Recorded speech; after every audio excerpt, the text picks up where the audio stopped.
पावन गंगा की निर्मल धार, करे पापों का हर प्रकार संहार। जिस दिन धरा पर अवतरित हुई माँ, वही दिन कहलाए गंगा दशहरा महान। आप सभी श्रोताओं को गंगा दशहरा की हार्दिक शुभकामनाएं। बोलिए गंगा मैया की जय हो। जो व्यक्ति गंगा दशहरा के दिन सच्चे मन से माँ गंगा जी का स्मरण करता है, स्नान करता है, कथा पढ़ता है या सुनता है, उसके समस्त पाप क्षमा हो जाते हैं और उसे पुण्य की प्राप्ति होती है। गंगा दशहरा का पावन अवसर केवल स्नान या पूजा तक सीमित नहीं है। यह आत्मा की शुद्धि, पितरों की मुक्ति और धर्म, करुणा एवं श्रद्धा का उत्सव है। गंगा केवल नदी नहीं, माता है। वे देवों की कृपा, पितरों की मुक्ति और मनुष्यों की जीवन दायिनी शक्ति बन गई। तभी तो कहा जाता है त्रिलोक तारिणी भागीरथी। राजा भगीरथ का यह प्रयत्न इतना महान और दिव्य था कि आज भी किसी कठिन लक्ष्य को प्राप्त करने के लिए यदि कोई अत्यधिक प्रयत्न करता है तो उसे भगीरथ प्रयत्न कहा जाता है।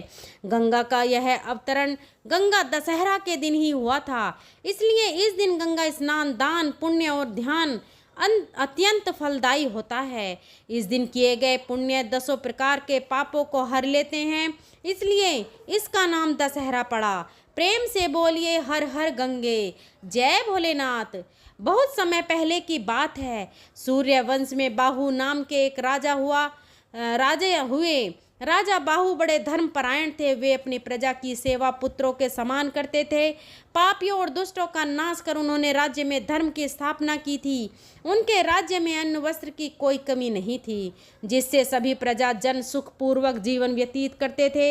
एक समय राजा बाहु के मन में अहंकार आ गया। वे सोचने लगे, पूरी पृथ्वी पर मेरे जैसा कोई दूसरा राजा नहीं है। मेरे राज्य में हर ओर सुख और शांति है।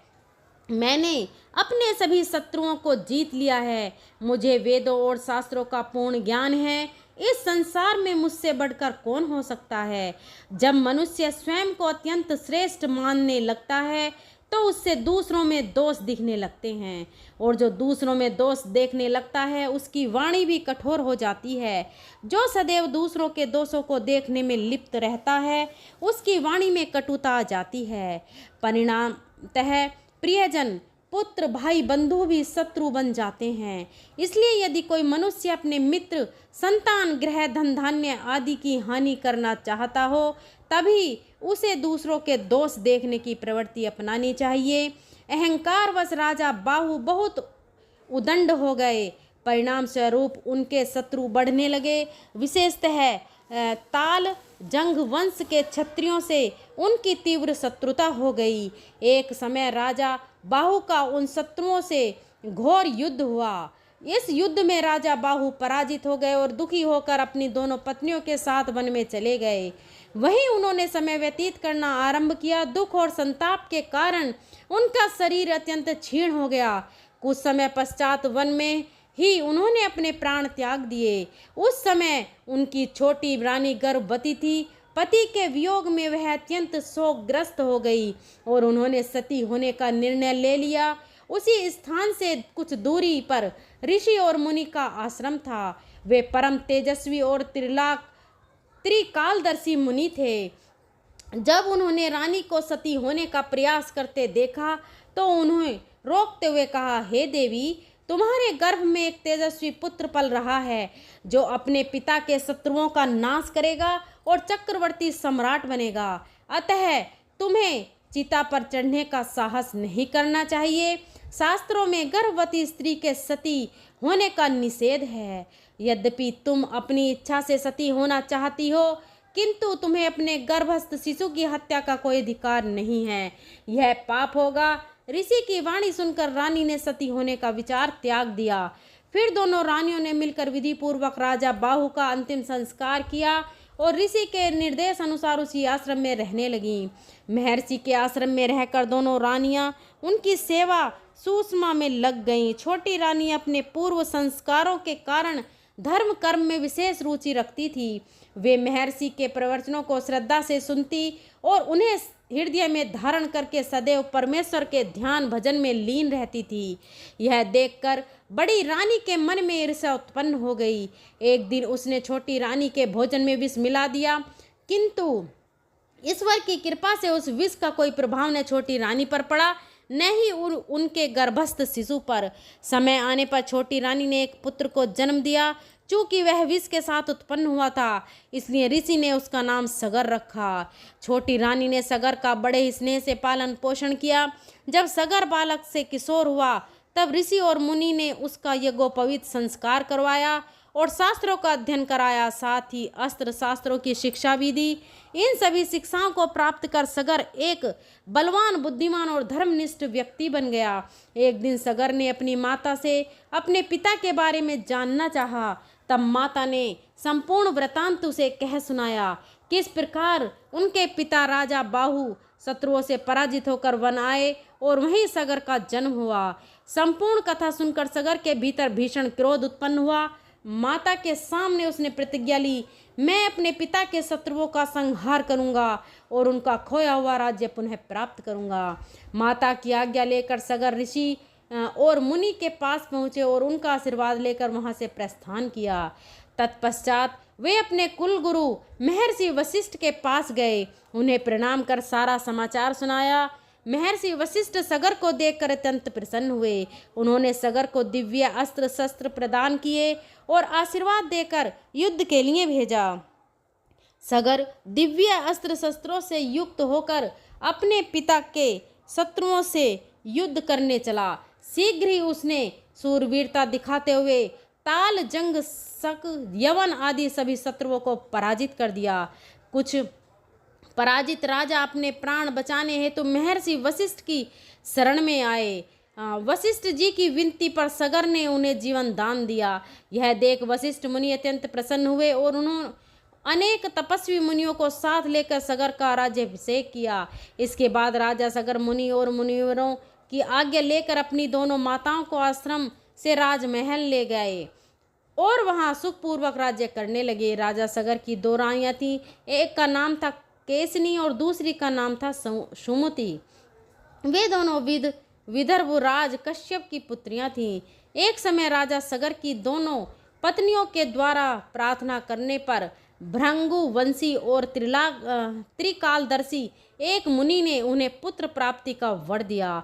उन्होंने क्षण भर ध्यान में स्थित होकर केसनी और सुमिति से कहा, तुम दोनों में से एक रानी एक ही पुत्र प्राप्त करेगी, पर वह वंश को चलाने वाला होगा। वहीं दूसरी रानी अपनी संतान प्राप्ति की इच्छा के लिए 6000 पुत्रों को जन्म देगी। तुम लोग अपनी इच्छा अनुसार इनमें से एक एक वर मांग लो। मुनि का वचन सुनकर केसनी ने वंश परंपरा को चलाने के लिए एक ही पुत्र का वरदान मांगा। रानी सुमिति के 6000 पुत्र हुए। केसनी के पुत्र का नाम था असमंजस्य।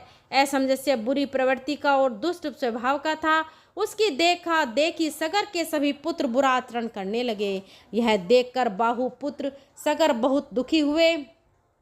कुछ समय बाद असमंजस्य के अंशुमान नामक पुत्र उत्पन्न हुआ, जो बड़ा धर्मात्मा, गुणवान और सभी शास्त्रों का ज्ञाता था।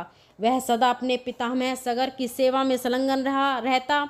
उधर सगर के सभी दुराचारी पुत्र संसार में उपद्रव करने लगे। वे धार्मिक अनुष्ठान करने वाले लोगों के कामों में विघ्न डालते। वे दुष्ट राजकुमार सदा मदपान करते। उन्होंने साधु पुरुषों की जीविका छीन ली और सदाचार का तो जैसे नाश ही कर दिया। यह सब देखकर इंद्रदेव बड़े दुखी हुए और राजा सगर के इन पुत्रों के नाश का कोई उपाय सोचने लगे। इसी बीच राजा सगर ने अश्वमेध यज्ञ का अनुष्ठान किया। उस यज्ञ के घोड़े को देवराज इंद्र ने चुरा लिया और पाताल में जहाँ पर कपिल मुनि थे वहाँ ले जाकर बांध दिया। इंद्र के द्वारा चुराए हुए उस अश्व को खोजने के लिए राजा सगर के सभी पुत्र पृथ्वी पर घूमने लगे। जब पृथ्वी पर उन्हें कहीं भी वह घोड़ा दिखाई नहीं दिया, तब वे पाताल जाने को उद्यत हुए। सारी पृथ्वी को खोदने लगे। एक एक ने एक एक योजन भूमि खोद डाली और खोदी हुई मिट्टी को समुद्र के तट में बिखेर दिया। उसी द्वार से वे सगर के सभी पुत्र पाताल लोक में जा पहुँचे। वे सभी के सभी क्रोध से उन्मत्त हो रहे थे। पाताल में पहुंचकर उन्होंने सभी और उस अश्व को ढूंढना शुरू कर दिया। खोजते खोजते ध्यान मग्न परमेत्वजसी भगवान कपिल के पास गए और वहीं पर उन्हें वह घोड़ा भी दिखाई दिया। वे तो अत्यंत क्रोध में भर गए और बिना विचारे ही कपिल मुनि को मार डालने के उद्देश्य से दौड़े। उस समय वे एक दूसरे से कह रहे थे, इसे मार डालो, इसे बांध लो, अरे इसे पकड़ो, देखो घोड़ा चुरा कर यहाँ साधु रूप में बगुले की तरह ध्यान लगाकर बैठा है। इस तरह की बातें करते हुए अनेक प्रकार से कपिल मुनि का अपमान करने लगे।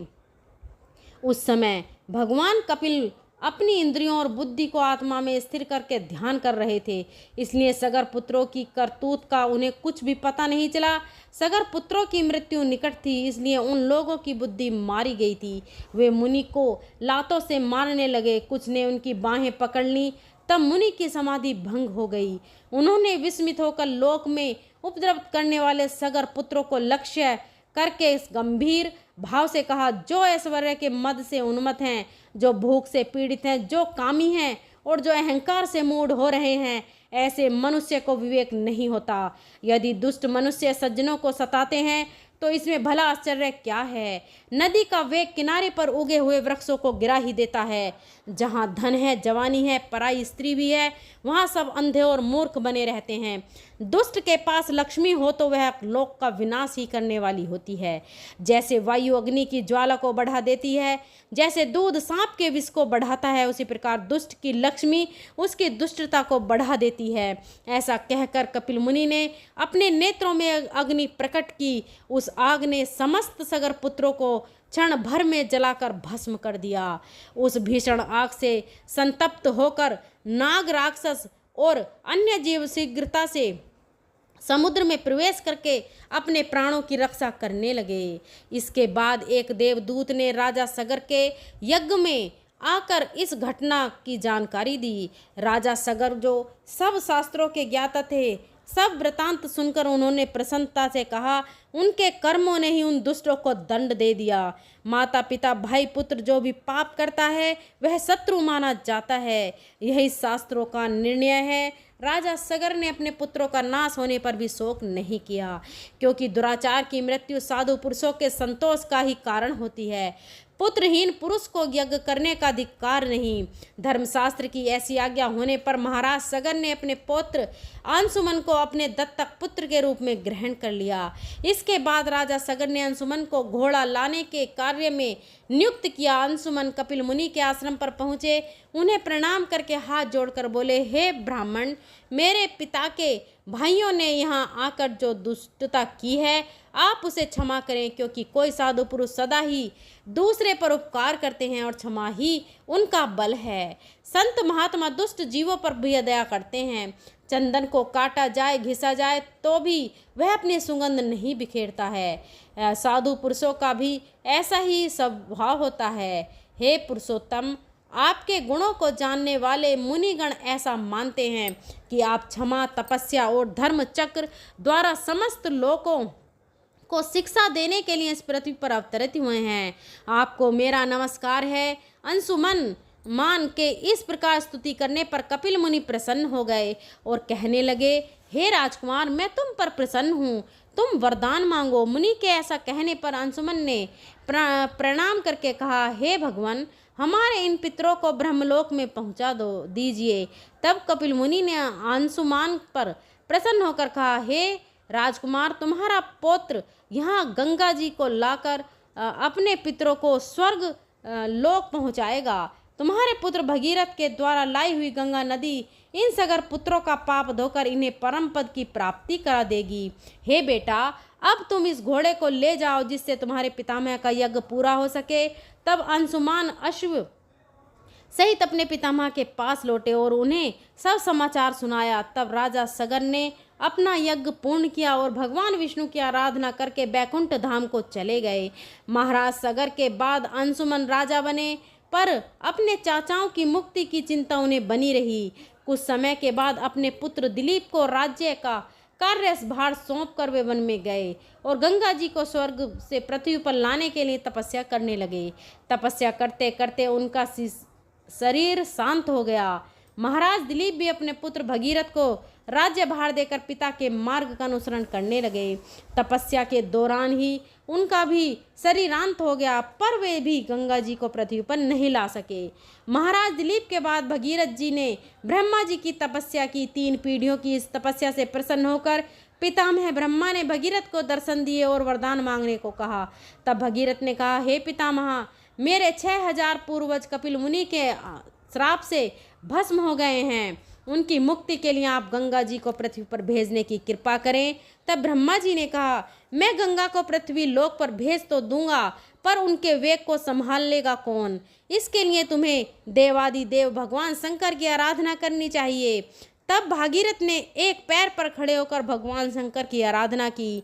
उनकी तपस्या से प्रसन्न होकर भगवान शिव ने गंगा जी को अपनी जटाओं में धारण किया और एक छोटी सी धारा को पृथ्वी पर छोड़ दिया। इस प्रकार गंगा जी पृथ्वी की ओर चली। आगे आगे राजा भगीरथ और पीछे पीछे गंगा जी। मार्ग में जान्य ऋषि का आश्रम पड़ा। गंगा जी उनके कमंडल दंड आदि बहाती हुई जाने लगी।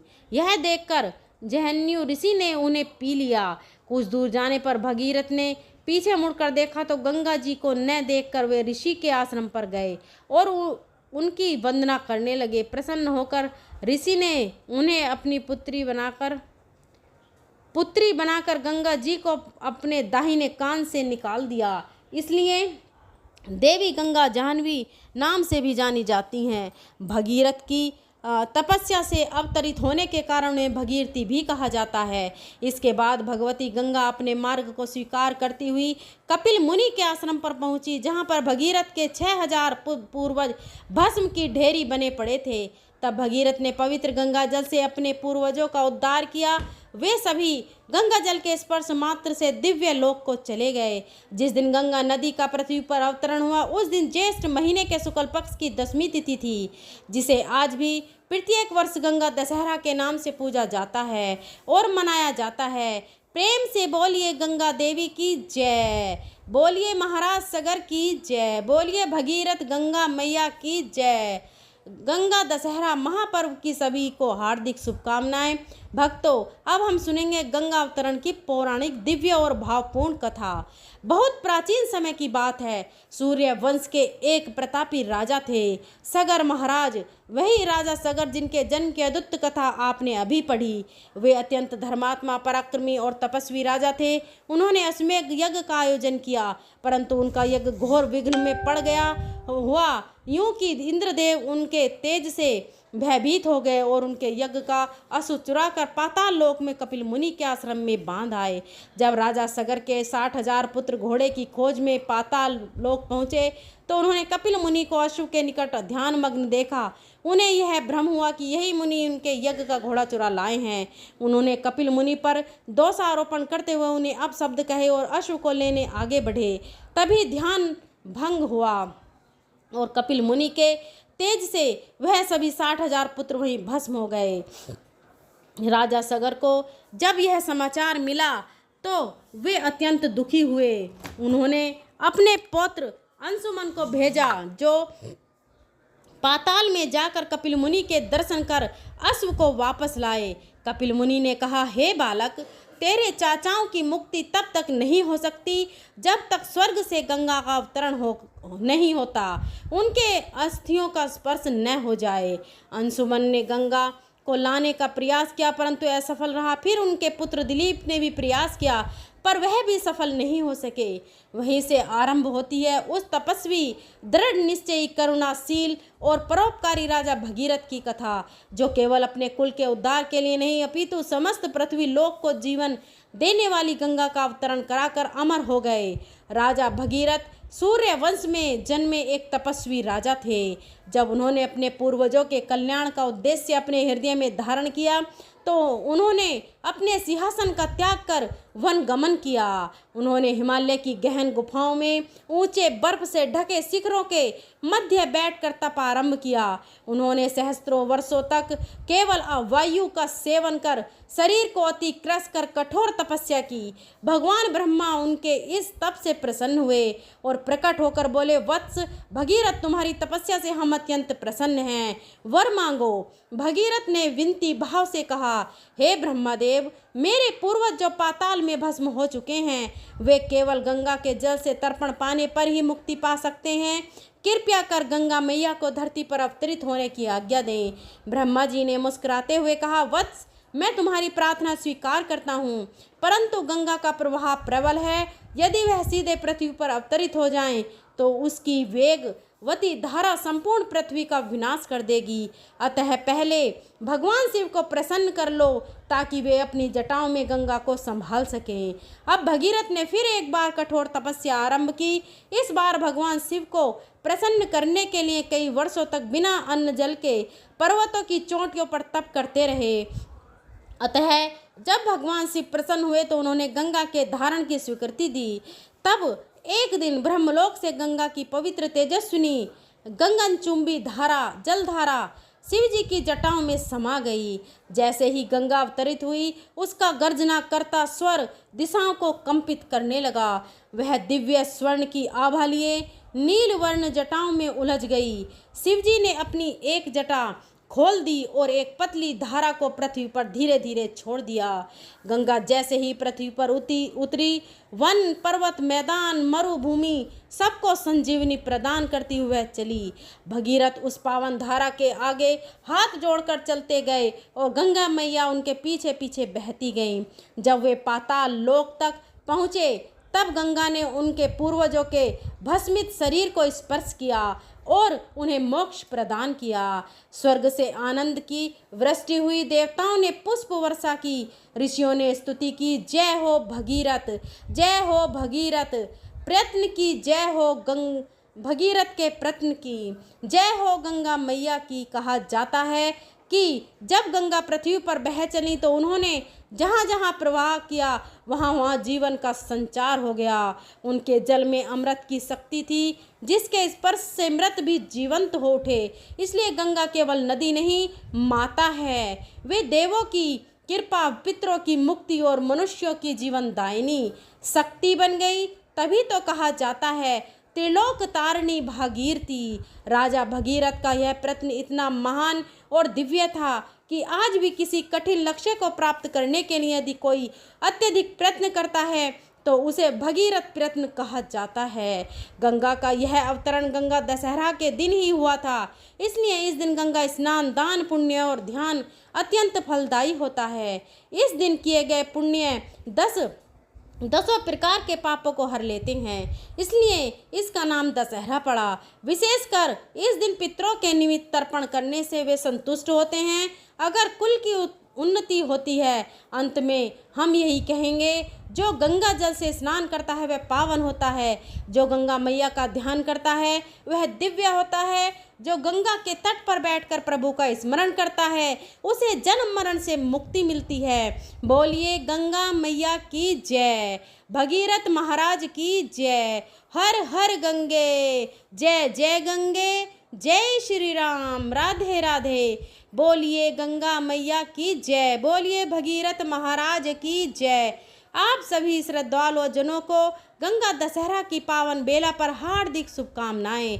प्रेम से बोलिए जय हर हर महादेव। ऐसे ही और भी रोचक और आध्यात्मिक वीडियो के लिए हमारे चैनल सुविचार विद रीना को सब्सक्राइब कर लें।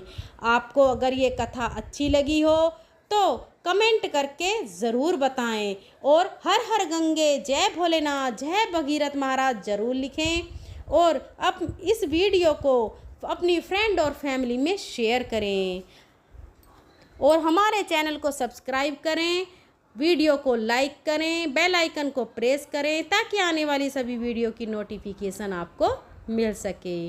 अगर मेरे बोलने में कोई त्रुटि रही हो तो मैं हाथ जोड़कर क्षमा प्रार्थी हूँ। मिलते हैं अगली वीडियो में, तब तक के लिए धन्यवाद। जय माँ गंगा।